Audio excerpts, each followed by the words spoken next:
ഒരിക്കലും ഒരു രാജ്യത്ത് ഒരു ഉണ്ടനും ഒരു ഉണ്ടത്തിയും ഉണ്ടായിരുന്നു. ഇത് ഉണ്ടത്തിയും. അങ്ങനെ ഇരിക്കുമ്പോ ഒരു ദിവസം കാലത്ത് കൃത്യം 7 മണിക്ക് അവർക്ക് നെയ്യപ്പം തിന്നണമെന്നൊരു മോഹം.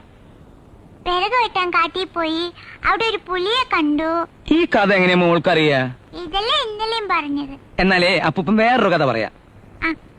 ഒരിക്കലും ഒരു രാജ്യത്ത് ഒരു രാജകുമാരനും സുന്ദരിയായ ഒരു രാജകുമാരിയും ഉണ്ടായിരുന്നു.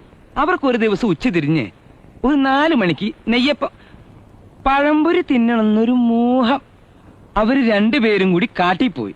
കാട്ടിൽ ചെന്നപ്പോഴോ അവിടെ ഒരു കിങ് കോങ് ഇതുപോലെ. ഇപ്പോഴത്തെ കുട്ടികൾക്ക് പിന്നെ എന്ത് കഥ കേൾക്കാനാ ഇഷ്ടം?